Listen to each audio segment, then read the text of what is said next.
steps. Good evening, Peter.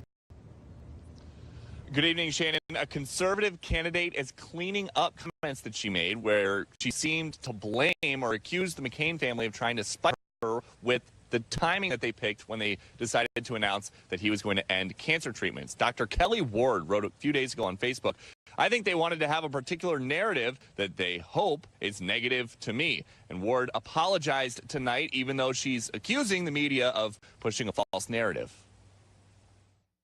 I do understand how many could have misconstrued my comments as insensitive, and for this, I apologize. But again, the intention of my comments were in no way directed at Senator McCain or his family. Other Republican primary candidates are trying to capitalize on the blunder. Sheriff Joe Arpaio tweeted this: "Dr. Kelly Ward once again uses a tragedy as an excuse to praise herself. Her press conference today was shameful and clearly shows that she will always skirt the real issues in order to con voters into supporting her." Arpaio is famous for making inmates wear pink underwear and live in a tent city. He was also convicted of criminal contempt and later pardoned by President Trump. The president didn't endorse anyone in this contest, but Arpaio doesn't think he needs it. This is my eighth Republican primary. I never lost a Republican primary. But everybody will come to my office running for president. I have the records, all want my endorsement, the governors. I don't ask for endorsement. My endorsement comes from the people. The Secretary of State's office tells us that a majority of ballots have already been cast ahead of Election Day, and recent polls point to the frontrunner being Congresswoman Martha McSally, who is already turning her attention from Republican opponents to the likely Democratic primary winner, Congresswoman Kyrsten Sinema. I know the price of freedom.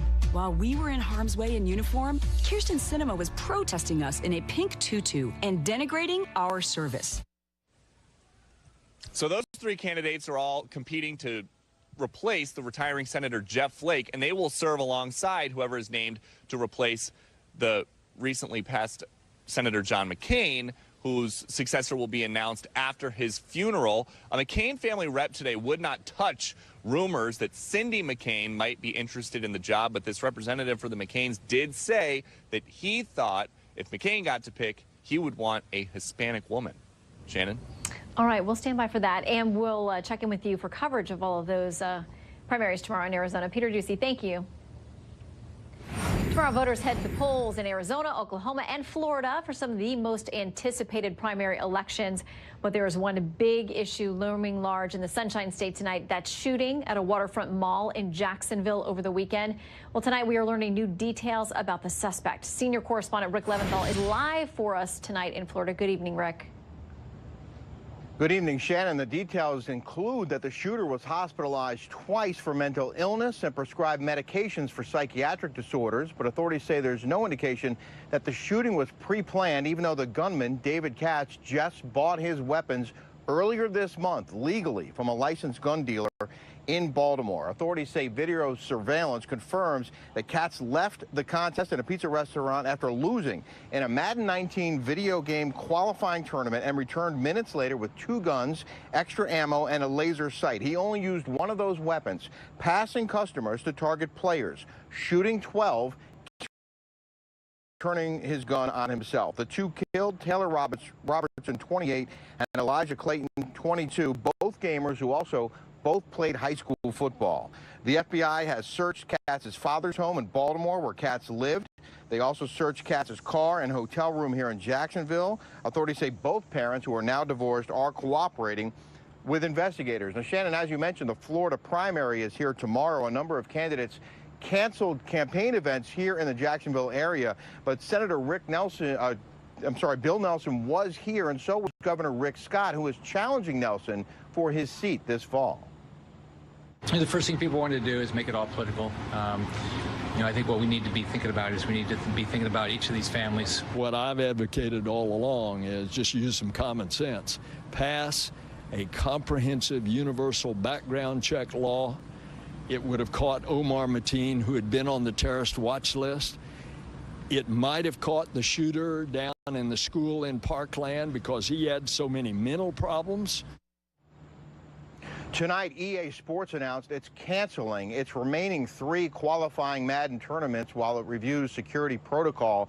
And here at Jacksonville Landing, we just watched police pull down the remaining crime scene tape. It's scheduled to reopen tomorrow. Shannon?